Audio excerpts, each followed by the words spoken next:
Bismillahirrahmanirrahim. Lebih dahulu kita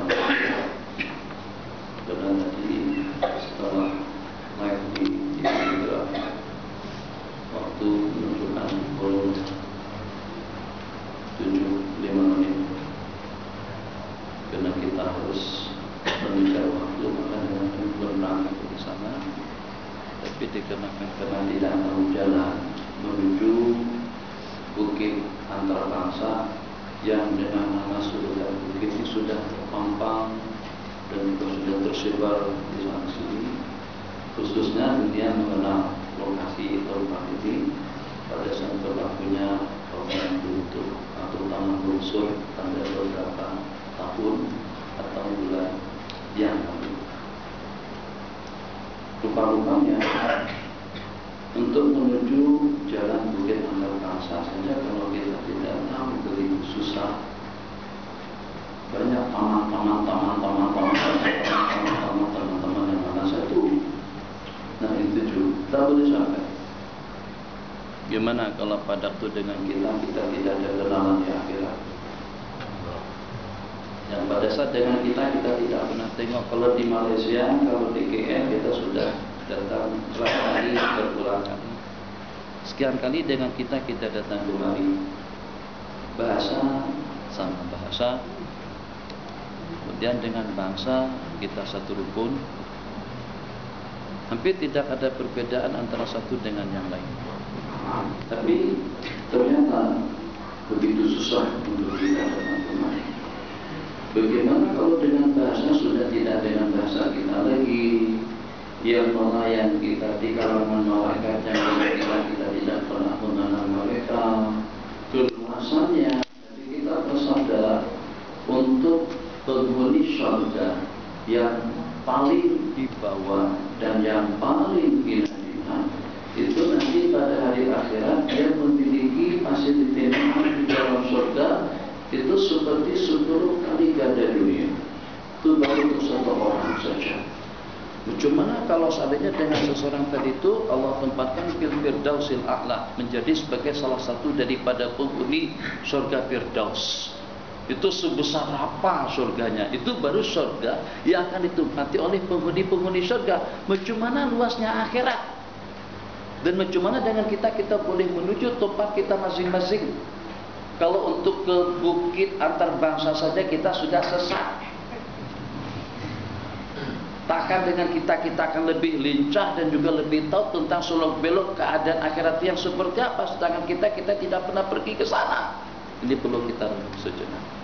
Jadi insya Allah kita di seputar hadis yang saya riwayatkan tadi, dan mudah-mudahan dengan kita di sini yang malam hari ini kita kali pertama berjumpa ada kesannya dan juga ada faedahnya untuk menyujudkan hati sebelum kepala kita sujud di hadapan Allah Jalla wa'ala, untuk mewujudkan sifat tawadhu, hormat menghormati, harga menghargai kepada semua makhluk-makhluk Allah Jalla wa'ala, dengan tidak membeda-bedakan antara posisi dengan posisi, antara kedudukan dengan kedudukan, antara jawatan dengan jawatan, atau juga dengan hal-hal yang seumpamanya. Justru sepatutnya pada saat ketika Allah bagikan kita lebih dengan harta, lebih dengan tahta, lebih dengan ilmu, lebih dengan berbagai kelebihan. Seseorang yang memiliki bermacam kelebihan, yang pada waktu kita terpilih daripada sejumlah sekian hamba-hamba Allah, yang sehingga dengan Allah anugerahkan berbagai macam-macam bentuk nikmat anugerah dan pemberian. Satu, rupa tampan dan cantik, hidung mancung, kulit putih, mulus bersih. Kemudian yang kedua, jawatan tinggi, pangkat dan tahta, duit dan harta melimpah ruah. Banyak pemberian-pemberian yang Allah bagikan kepada kita. Kira-kira dengan sejumlah sekian pemberian yang Allah berikan tadi itu, yang itu adalah daripadaku. Oh ya Allah, kamu, aku, alhamdulillah, dengan berkat kecanggihan teknologiku, akal pemikiranku, kehebatanku, keilmuanku, aku mengaji, belajar di UK, kemudian berikutnya ke Jepun, berikutnya ke Australia, berikutnya ke Amerika, sehingga aku dapat mengumpulkan harta yang sebanyak ini. Allah kata, otak yang cerdas itu daripada siapa? Kesehatan daripada siapa? Ilmu sehingga paham, mengerti dan dekat dalam ingatan daripada siapa? Umur daripada siapa? Jantung yang berdenyut daripada siapa? Tidak boleh kita menjawab dengan jawaban selain daripada Engkau ya Allah. Apakah seketika aku bagikan lebih dengan harta, jabatan dan kedudukan untuk kamu durhaka kepadaku, untuk kamu laksa dengan aku, untuk kamu meninggalkan perintahku, untuk kamu memandang sedes kepada hamba-hambaku? Terus sungguh. Nah, siapa yang mengingatkan kita dengan hakikat tersebut? Itu adalah Sayyiduna Rasulullah SAW.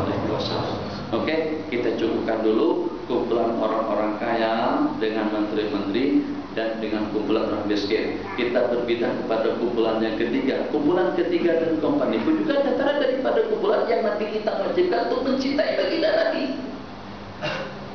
Tampil penyanyi-penyanyi kita. Salah satu orang Islam berapa ya Islamnya? Islam.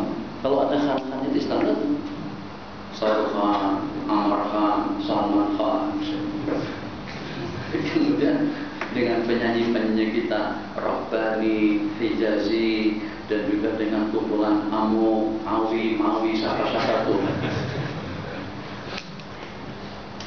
Ke Indonesia pula kita Rumah Irama, Besukaisi, Asmediandi, Sultan Sofyan tuh geng lama.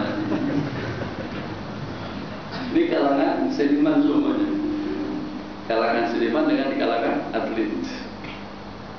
Jadi pertanyaan daripada mereka, daripada seniman, cek, sumpah saya sebagai seorang pemain dangdut, karaoke, vokalis, gitaris, drum, gitar, keyboard, dan yang seumpamanya, apakah juga saya wajib mencintai Sayyidina Rasulullah SAW? Itu pertanyaan daripada mereka. Begitu juga daripada kalangan atlet. Dengan bolanya, badmintonnya, takluknya, macam-macam jenis permainan yang dipermainkan oleh manusia. Apakah juga dengan kami juga dikhitab untuk cinta, menyanjung dan memuliakan baginda Nabi SAW? Jawabannya iya.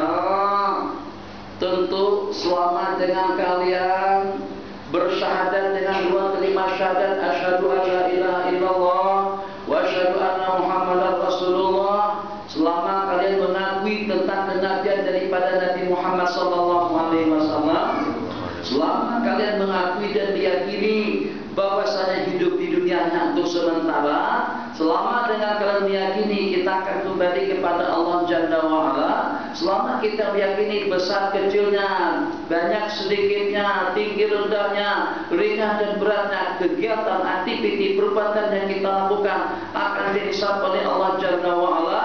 Senyumannya akan dihitung, langkah-langkahnya kasratul wuqa ilal masajid, banyak melangkahkan kaki menuju masjid akan dihitung, membantu dan menolongnya ini dengan air. Saya menyimpang, ingat suatu hadis diriwayatkan saat ketika elok tak pakai mega, boleh dengar, kecil saja tak besar mana, masjid ini kecil saja. Allahu Akbar. Jadi mungkin katakan mesti ini cantik atau solo ini cantik, indah, ekornya banyak, tak badan dengan badan kecil aja, tapi dengan ekornya banyak, spektrumnya banyak, 1, 2, 3, 4, 5, 6, 7, 8, 9 mungkin. Satu yang kecil itu juga ada tuh lagi, masya Allah tuh banyak sungguh, badan kecil tapi peralatan banyak. Tak boleh masjid surau yang kecil dia merasa lebih daripada masjid-masjid yang lain. Kenapa? Satu, kalau kita mengingat setapak ukuran tanah di dalam surga itu sudah lebih mahal daripada dunia. Bukan terbasa, dunia dengan isi-isinya. Jadi akhirnya surau ini pun juga tawadhu. Kenapa? Sebab bagaimana tidak tawadhu, yang walaupun nampak kelihatan megah, yang walaupun nampak kelihatan mewah, yang walaupun nampak kelihatan lebih, tapi tidak ada tandingannya bagi Allah Jalla wa'ala. Yang semewah apapun, sebanyak apapun, itu masih belum setanding dan juga masih belum setimbang dengan janaha ba'udah, sayap nyamuk, atau dengan sehelai sayap nyamuk. Lau kanatid dunya tazilu indallahi janaha ba'udah ma saqa kafiran qat. Nabi kita bersabda,